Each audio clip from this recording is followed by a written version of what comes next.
After Kim Ja-hong passes the 7 trials of the underworld and is reincarnated, his recently deceased younger brother, Soo-hong, is guided by the same 3 guardians, Hae-won, Deok-chun and Kang Rim, to begin his trial as well. Before they arrive at King Yomra, the lord of the underworld's court, they must fight off an army of sand demons that have spawned to kill Soo-hong as he carries the mark of a vengeful spirit, given that his soul sought revenge on his killers. During the battle, King Yomra grants them passage and they present themselves in front of him. He is angry with Kang Rim, as bringing a vengeful spirit into the underworld is against the rules. Kang Rim argues that according to the rules, a spirit, regardless of whether vengeful or not, can be granted a fair trial if their death was unjust. He says that Soo-hong's death was unjust as he was buried alive after being shot by accident, as a cover-up, which resulted in his death. But ultimately, it's about the intention. Did his 2 friends know he was still alive when they were burying him, or did they think he was already dead? Only a trial can reveal the answer. So, King Yomra grants Soo-hong a trial, but this trial will be different according to the rules. Instead of going through all 7 trials, Soo-hong will only go through the ones tied to his death, which will eventually reveal whether his killers knew they were burying him alive. There are only 2 trials connected to his death: injustice and violence. In order to begin the first trial, they must travel through 4 different hells to get there. Kang Rim will take Soo-hong on this journey,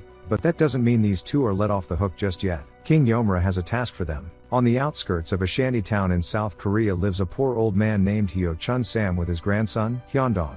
Hyo Chun Sam's death has been long overdue now. However, he worships a 1,000-year-old household god called Songju. After listening to the man's prayers, Songju decided to appear to the man one day and help him. He now lives with him, assisting him with chores and even plays uncle to Hyundong. Whenever King Yomra sends guardians to collect Hyo Chun Sam's soul, Songju, being a troublemaker god, always prevents them and sends them running with their tails between their legs. Since Hae-won is one of the baddest mofos and the most experienced guardian after Kang Rim, he is instructed to go collect Hyo Chun Sam's soul, along with Deok-chun, and to kill Songju by smashing the earthenware jar he always carries with him, which is an enshrinement containing his ashes, that he must preserve or else he will die. To make matters even worse, King Yomra puts a time limit of 49 days on all these tasks collectively. If within that time frame Kang Rim can't pass Soo-hong through the 2 trials and the other 2 can't collect Hyo Chun Sam's soul, they will be stripped of the title of guardian and punished. And Soo-hong will be thrown into eternal damnation without a trial. Failing to locate the jar, Hae-won and Deok-chun speed things up and attempt to collect Hyo Chun Sam's soul, but Songju steps in and destroys the both of them while Hyo Chun Sam sleeps soundly. After all, he'll need a good night's sleep if he wants to live a healthy long life. As the 2 of them beg for forgiveness, Songju is surprised they don't remember him. He tells them that he was both of their guardians into the underworld when they died 1,000 years ago. He finds it very strange that King Yomra wiped their memories of their past lives, as this isn't standard procedure and the king had never done it before. Also, he's actually a pretty cool guy. He tells them that the reason he's preventing the old man's death is because he's the only family the little boy, Hyundong, has left. Since they were really poor, Hyo Chun Sam couldn't afford to send Hyundong to school before, but he will be attending his first day in 40 days. He wants the boy to have the memory of his grandpa taking him to school on his first day. So he says that after 40 days they can have the old man. Until then, he'll kick their asses if they try. Meanwhile, Kang Rim harpoons a giant fish monster in the River of 3 Crossings and uses Soo-hong as bait to speed up their journey and get to the trials quicker. On Earth, Hae-won and Deok-chun hide out and keep an eye on Songju while waiting out the 40 days. They observe as a loan shark and his gang come looking to collect a long overdue payment from Hyo Chun Sam. Songju pleads with them, but they shove him out the way and destroy Hyo Chun Sam's home. Relieving himself of the title of guardian and becoming a household god means that Songju cannot harm humans even if he tried. This is when Hae-won steps in to bargain. He offers to not only uphold the 40-day restriction, but also have the funeral and Hyundong taken care of when Hyo Chun Sam dies. In return, he wants Songju to help Deok-chun and him recover all the lost memories of their past lives. He reluctantly agrees. Then, their conversation is interrupted by the loan shark threatening to break Hyundong's leg as a lesson to his grandpa. But don't worry, as Hae-won steps in and shows them why that's not a very nice thing to say, by breaking all of their legs. In return for this kind gesture, Songju keeps his promise by telling Hae-won about his past life. It appears Hae-won was an even badder mofo back in the day. 1,000 years ago, during the Goryeo dynasty, Hae-won was one of the greatest military generals, known as White Wildcat, for the white fur scarf he always wore during battle. He slaughtered many Jurchen and Has a woman ever lied to you? Played games with you, burned you, cheated on you, ghosted on you, made you feel unloved, unwanted, like absolute garbage? I want to show you how to guarantee that that never happens again. Sad thing about invaders at the northern border by the dozens, while still keeping his white fur scarf spotless, because even their blood was afraid to get clapped by the wildcat. That night, the Guardians convince Songju that the best place for Hyundong is an orphanage. So the next day they schedule a meeting with the director, who tells them that she'll need a document from his guardian proving that they aren't able to take care of him anymore. Outside, Deok-chun plays with a group of orphaned kids, and Songju notes how she's never changed in 1,000 years. In her past life, Deok-chun was an 18-year-old Jurchen girl who lived in a small village. When they were attacked by Goryeo invaders, she fled with all the young children to the mountains and took care of them. When they get back to Hyo-chun-sam, he refuses to send Hyundong to the orphanage, as he believes that would mean he failed as a grandfather. So they decide that after Hyo-chun-sam's death, Songju will become his legal guardian. Later that day, Songju tells Haewon and Deok-chun that they crossed paths in their past lives. One day when Deok-chun came down from the mountains to find food for the children, she was attacked by a tiger, but you see back then, Haewon was an even badder mofo. He comes to her rescue and kills the tiger. After identifying her as a Jurchen girl, he demands she lead him and his men to her hideout. And after breaking in, they discover all the kids. Haewon's right-hand man reminds him that they're Jurchen kids, so they should root them all out. And Haewon says he'll do it himself, before taking a knife and walking into the cabin while Deok-chun stares helplessly. Well, I guess back then root them out meant cook them a nice warm meal, cause that's what they did. On TV, Haewon sees that Soo-hong's body was discovered and the two responsible for his death were arrested. Along the journey, Kang Rim and Soo-hong argue over his death. Soo-hong believes that his death was a genuine mistake on his two friends' parts, that they really believed he was dead when they were burying him, and if they knew he was still alive they would have stopped and helped him. He says they were like brothers to him, and there's no way they'd betray him. But Kang Rim interrupts him, saying that he was once betrayed by his own brother in his past life. It appears that even though Kang Rim had become a guardian at the same time as Deok-chun and Haewon, he still retains all of his memories. So, 1,000 years ago, Kang Rim's father, General Kang Moon-jik, was the commander-in-chief of the Goryeo army against the Khitans. When Kang Rim was a teenager, his father made him tag along on the battlefield, so that he may learn and follow his footsteps, to become a great general as well. Whenever the Khitans would surrender after a devastating loss, Kang Moon-jik would let them go. Kang Rim was against this. He believed that they were barbarians and deserved no mercy, yet his father always preferred mercy over killing. One day while making their way back through a war-torn Khitan village, they see a young boy, the lone survivor of his village, consoling an injured horse. Showing mercy, he stabs and kills the horse so that it doesn't suffer in pain. Kang Moon-jik admires this trait, and decides to adopt him. The boy eventually surpasses Kang Rim in everything from board games to sword combat. And Kang Rim watches as they grow closer. Whenever he isn't around, his father calls the boy son, and the boy calls him dad. Kang Rim is mad. Damn, now I gotta stab horses to get some love around here? One day a couple decades later, before a final battle with one of the Khitan fronts, Kang Rim eavesdrops on a conversation between his father and brother. His father wants his brother to lead the vanguard against the Khitans as he believes the Khitans are on the back foot. Although it was meant to be Kang Rim's honor, his father says that Kang Rim's inability to show mercy will result in a lot of unnecessary casualties. Well, he was wrong. Without Kang Rim's aggressive strategy, much of the front line was killed off, including his father, and they had to retreat. After that, Kang Rim had become commander-in-chief of the Goryeo army, and he never forgave his brother, believing him to be the reason his father died.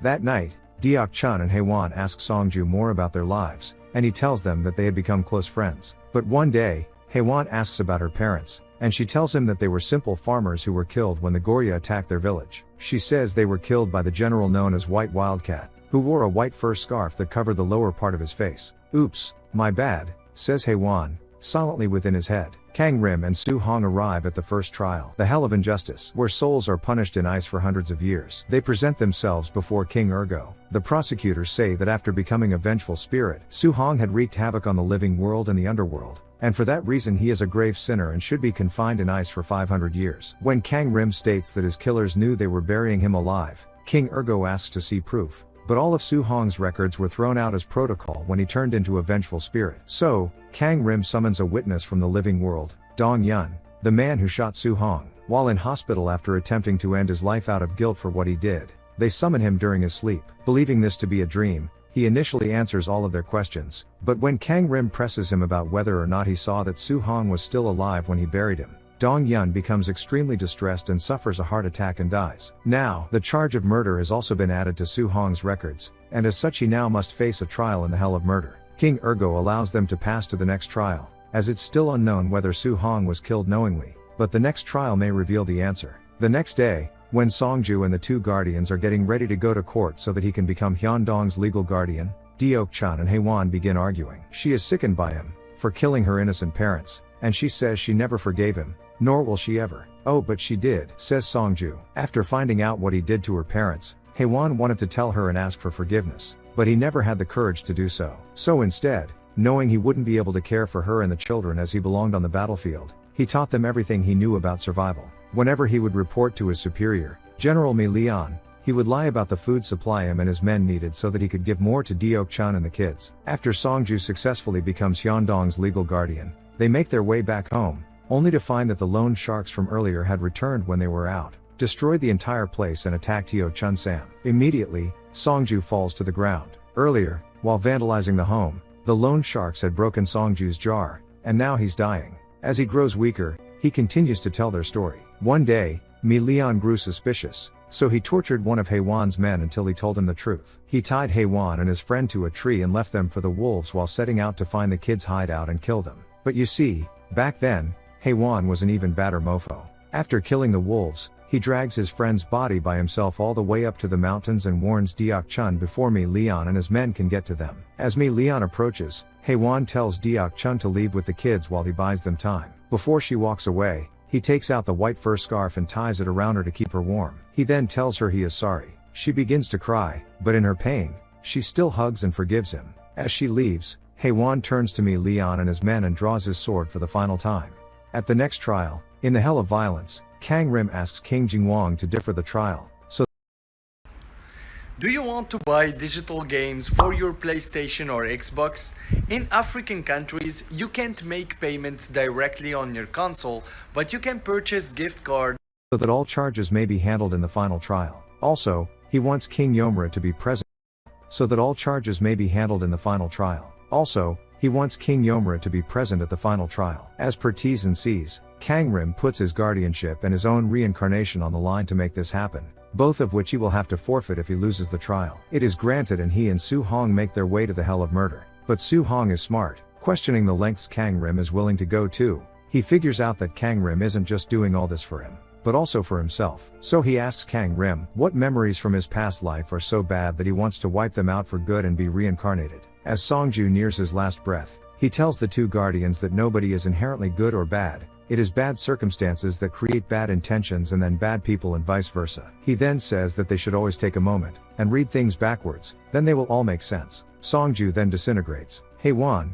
now slowly grasping the cryptic message left in Songju's final words, writes down Mi Lian's name on a piece of paper and turns it around, revealing that backwards it spells Kang Rim, in Korean that is. Then, we see the final showdown. Kang Rim draws his sword on the helpless Haewon, who, apparently, was his adoptive brother if you didn't catch that yet. Haewon begs him to spare the kids, but Kang Rim kills him, only for him to be killed himself by Deok-chun, only for her to be killed by him. As all three of them lie there, King Yomura approaches Kang Rim and asks why he is crying. Is it because he got wasted by a girl, or because he's sorry for what he did? As Kang Rim and Su Hong appear in the final court before King Byeong-song, Haewon and Deok-chun hide out and observe the trial. Kang Rim summons one more witness, Park Mu-sim, the other man responsible for Su Hong's death. Park slips into a trance while in the prison courtyard and his consciousness appears in the court. Kang Rim asks him whether he knew that Su Hong was still alive when he buried him, but Park is afraid to reply.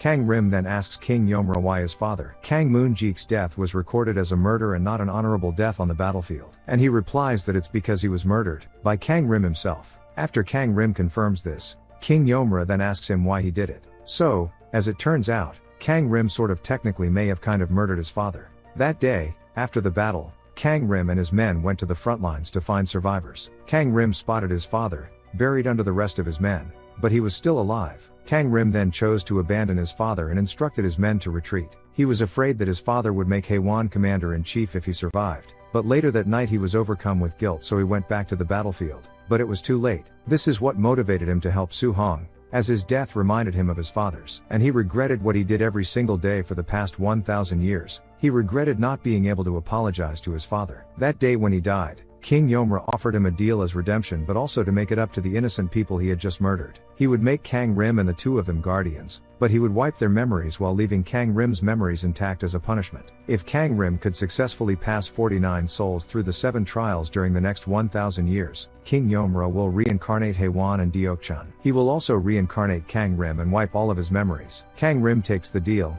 having regretted what he did, and wanting to forget it all. He wanted Haewon and Deokchan to get a second chance at life, and he wanted one without the burden of guilt for his sins. After hearing about Kang Rim's immense regret for what he did to his father, Park gains the courage to confess that he and Dong-yeon did in fact know that Su-hong was still alive when they buried him. But since he was struggling to make ends meet with a baby on the way and a promotion around the corner, he convinced himself it was too late anyway. He then apologizes to Su-hong and he is forgiven before he leaves, and returns back to jail. Fucking idiot. This also means Dong-yeon died from the shock of guilt rather than murder. King Byong-song then clears Su-hong of his charges and he is transported in line for reincarnation. Su-hong was Kang Rim's 49th soul.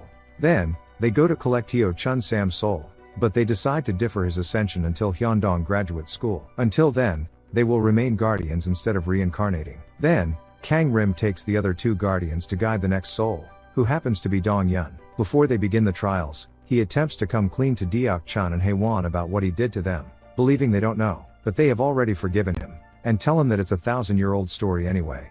The end.